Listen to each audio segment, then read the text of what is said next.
उत्तर प्रदेश के बड़े शहरों में रोजाना लगने वाले जाम से जूझ रही जनता के लिए अब राहत की एक नई उम्मीद जगी है। जी हां, सड़कों पर घंटों रेंगते वाहन, बढ़ते प्रदूषण और समय की बर्बादी के बीच राज्य की यातायात व्यवस्था को सुधारने के लिए एक तकनीक आधारित पहल शुरू की गई है।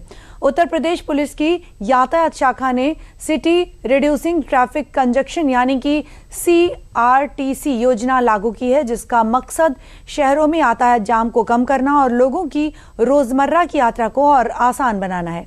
इस योजना को फिलहाल पहले चरण में 20 जिलों के 172 प्रमुख मार्गों पर ही लागू किया गया है। तेजी से बढ़ते शहरीकरण और वाहनों की संख्या में लगातार हो रही बढ़ोतरी ने यातायात की समस्या को गंभीर बना दिया है। सुबह और शाम के समय जो हालात रहते हैं वो ऐसे हो जाते हैं कि कुछ किलोमीटर का सफर तय करने में ही लंबा समय लग जाता है।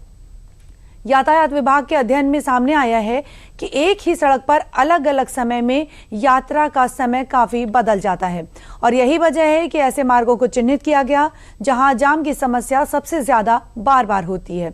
इस समस्या का समाधान सिर्फ पारंपरिक तरीके से नहीं संभव हो रहा था, इसलिए तकनीक और बेहतर प्रबंधन को जोड़कर ये नई योजना तैयार की गई है। आपको बता दें कि पहले चरण में कौन कौन से जिले शामिल होंगे। तो आगरा, अलीगढ़, अयोध्या और बरेली में CRTC योजना लागू होगी पहले चरण में, और कानपुर, लखनऊ, मेरठ, प्रयागराज और वाराणसी में भी ये जो योजना है ये लागू होगी। गाजियाबाद, नोएडा समेत कुल जो 20 जिले पहले चरण में शामिल होंगे। और इसके साथ ही कानपुर में सर्वाधिक 14 अत्यधिक जाम वाले जो मार्ग हैं उन्हें चिन्हित कर लिया गया है। गाजियाबाद और नोएडा में 12-12 मार्ग चिन्हित किए गए हैं। साथ ही लखनऊ, प्रयागराज और वाराणसी में भी 10-10 जो मार्ग हैं वो चिन्हित किए गए हैं।